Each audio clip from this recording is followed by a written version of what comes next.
When I was a teenager, my father abandoned our family. And that created a huge wound in me that said I was not safe to be a feminine woman. I made it mean that I wasn't safe to want what I want. I wasn't deserving of being taken care of. And I did what was most natural. Of course, I went into my masculine.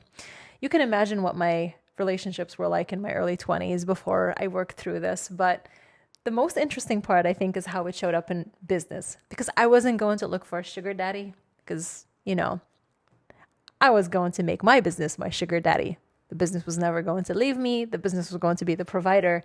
The business was going to make me feel so safe and taken care of that I could finally let my inner feminine come to the surface and play. Ladies and gentlemen, of course, that never happened no matter how much money I made. The goalpost just kept moving. At some point, I looked at the number and I was like, come on, Aliana. Now what? I had a crisis of meaning. And I realized at that point, something counterintuitive, but completely changed my life. If I really wanted to be safe in my feminine, I actually had to be in my masculine. So the advice out there is if you want to live in a more feminine life and a softer life, you just got to have more bubble champagne, file your nails and manifest and whatever. And look, I'm not against any of that stuff. I think it's beautiful to pour into yourself. That's really awesome. But if you really want to activate your feminine energy or you want to feel safe to be in your feminine, you actually have to be in your masculine. How? By creating a masculine container for yourself that helps your feminine come to the surface safely. Because they're not different energies, they're actually different expressions of the same energy. It's the same thing. And vice versa, by the way. If you want your inner masculine to feel safe to come to the surface, you actually have to activate your inner feminine. This has nothing to do with genders. So what does that look like? That looks like nurturing yourself here and now. That looks like if you're tired, take a break, go take a nap. You're hungry, feed yourself a real meal. Don't just inhale some snack and tell yourself to get over it. You're feeling bad, tend to your emotions. Don't tell yourself to suck it up. And bringing your inner masculine means creating the structure, being a good masculine to yourself, keeping your word to yourself. Stop normalizing disappointing yourself. Stop normalizing telling yourself that your desires don't matter or acting like they're not worth making an effort for.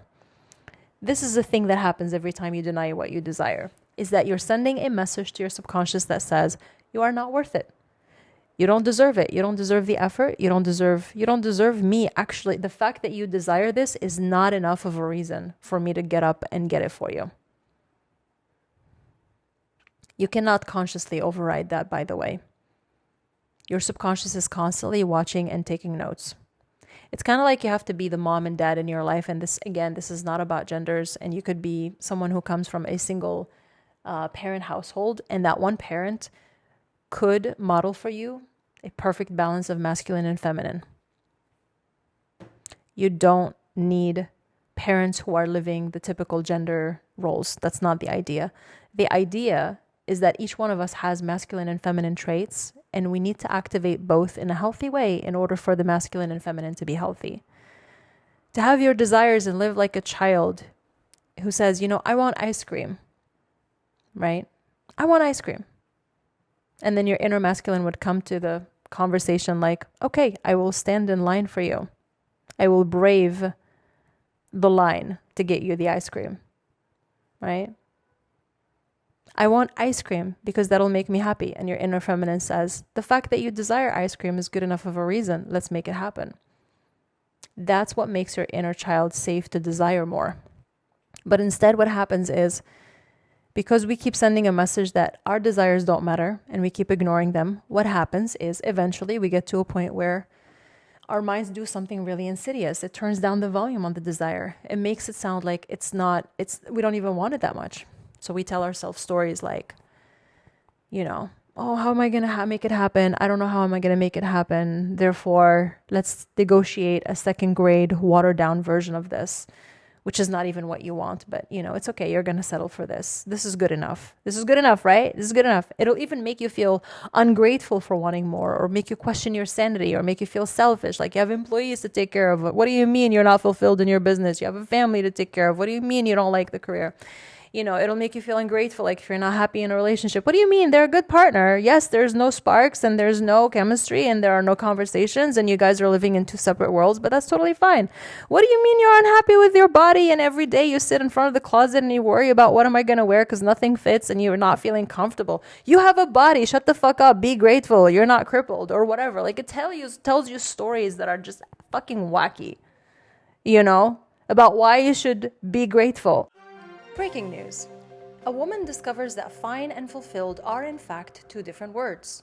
Reporting a strange urge to stop settling for a life that stifles her butt cheeks, she says she was shocked, quote, to discover that her life didn't actually have to catch fire first before she finally said yes to her desires. More on that story as it develops, but first let's talk about the trap of fine. In fact, if I were to ask you right now, do you really love what you do, or do you love whatever area of your life, your business? And I usually talk about business, but pick any area of your life where you suspect you might be settling. And I ask you, do you really love it? Notice what comes up. It's probably not a feeling, it's a thought. Not a yes, I love it, or no, I don't love it. I feel grief that I don't have what I want. It's not a yes, I love it so much and I feel grateful. It's more of a yes, but, or no, but. Like, yes, I like this thing, but there's this thing that's not working. Or no, but if I could do some work around this other area, it could probably be perfect. It's like a mental checklist.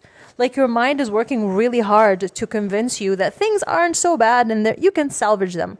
Because if you were actually to sit with the reality of how much you want what you want and how fucking painful it is to not have what you desire, if you were to stop bullshitting yourself about how much you fucking hate not having what you want, and that it actually hurts, it burns to not have what you desire, and that it's not okay that you're not in the body that you love, and it's not okay that you're not in the relationship you love, and it's not okay that you're not financially where you want to be, it's not okay that you're not fulfilled by your business or your career, it's not okay, it's not fucking okay.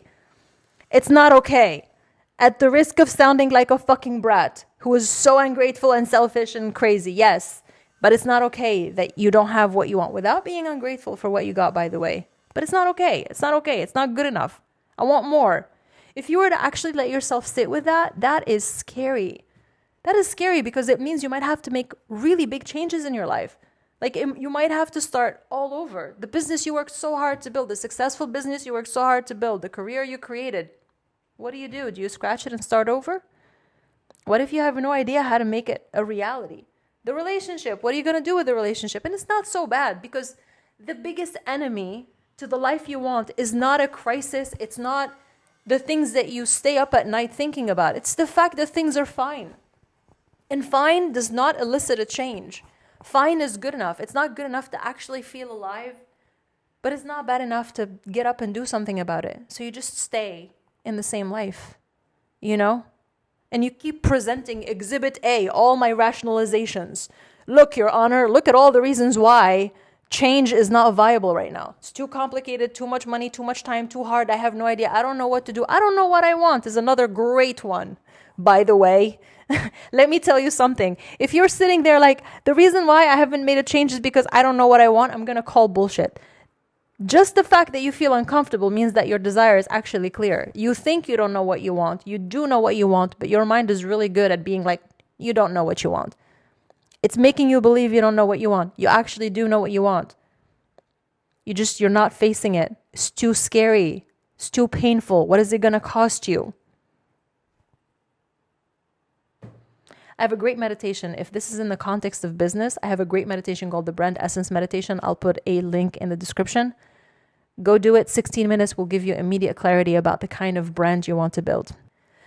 Look, the point I want to make is this. You deserve what you want. And believe me, I mean that. It's not just this little thing that I'm telling you that's meant to sound positive. This is something I struggled to figure out. I used to think that you have to become deserving of the things that you want. I used to think that you want something, then you work hard to get it, to prove that you deserve it so that you can have it. And when you have it, that's like the reward because you proved that you were deserving of it, and that was completely backward. You go for it because you deserve it. Because I fucking deserve to love my body, I work out every day. Because I deserve to be happy in my relationship, I make it a priority to work on that. Because I deserve to be fulfilled, I make big changes in my business, and if it's necessary, I scratch it and I start all over. And I've done that before. My business was making 20 to 30K a month consistently when I decided to scratch it. And you know how long it took me to get there? I wasn't one of those people who were like overnight success. It took me a freaking decade just to get to my first 6-figure year. Multiple failures, so many failed businesses and ventures, just to figure out how to build a business that makes the fucking 6 figures a year. That alone took me like several years, almost a decade. Man, like I was not one of those people who had quick successes. I was a late bloomer in every area in my life. and I worked really hard to get things. And when I discovered they were not right, I had to scratch and start over and then build upon them. I'm not saying you have to scratch and start over. Oh, I have a great offer for you called the Permission Slip. I highly, highly, highly recommend you check this out. It's a 1-day virtual retreat, you and me. If there is something you've been obsessing over for some time in your business and you've been thinking, okay, this is what I want to do, but it sounds too crazy. I don't know how I'm going to monetize it. It makes no sense. Oh my God, what will happen? You're scared. You're confused. You're not giving yourself permission. This is for you. You and I, no matter where you are in the world, we will sit together in a virtual retreat for 1 day, and we will get clarity about what it is that you want, your vision. We will work through what's holding you back, all the BS that you're telling yourself. And this is not like rah-rah motivation. It's not that kind of session. It's more so like, what stories are you telling yourself that are stopping you from believing you got this? You have permission to do this. You can do this your way. And most importantly, you're going to walk away with 1 page on which you will have your entire freaking vision and business mapped out. What is it? What is the business? What is the business model? What are you selling? Who are you selling it to? How much are you pricing it? Where do you find your people? How are you going to convert them? What is your message? What is your differentiation? What is your positioning? How are you going to not only convert and sell, but retain them, nurture them, build an audience, all the things that you need on 1 page. So when you wake up the next day, you have perfect clarity about what you want. You know exactly what you want. You have nothing within you that's holding you back from doing it. And you have perfect clarity and you have everything mapped out on 1 page. And it's a plan that you believe in and it's simple and you love it and you're excited about it. There's no reason for you to not execute and get what you want. It's called the Permission Slip. I will put a link wherever you're watching this. The whole point of building a business is to live freely. If you're feeling like you're disconnected from your business and your life, it's not because you're doing anything wrong. It's because you're actually suppressing who you really are. You're practically self-strangulating. There are ideas you want to share, but you think they're not going to make sense to anybody.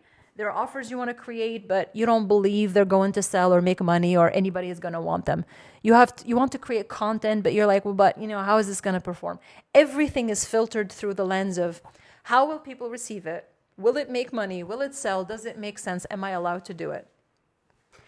And I talk to conscious entrepreneurs and creators all the time, and they tell me, I want to have a business that's purpose and passion driven. I want to feel alive. I want to have meaning and purpose and excitement and all of that. And I'm like, well, what have you done today to live that kind of life and to be that kind of person? And they say, well, you don't understand. It's impossible for me to start integrating that today in my current business or my current career or my job or whatever. I can't do that. And I'm like, how are you going to pursue your bigger desires if you can't let yourself have the smaller things?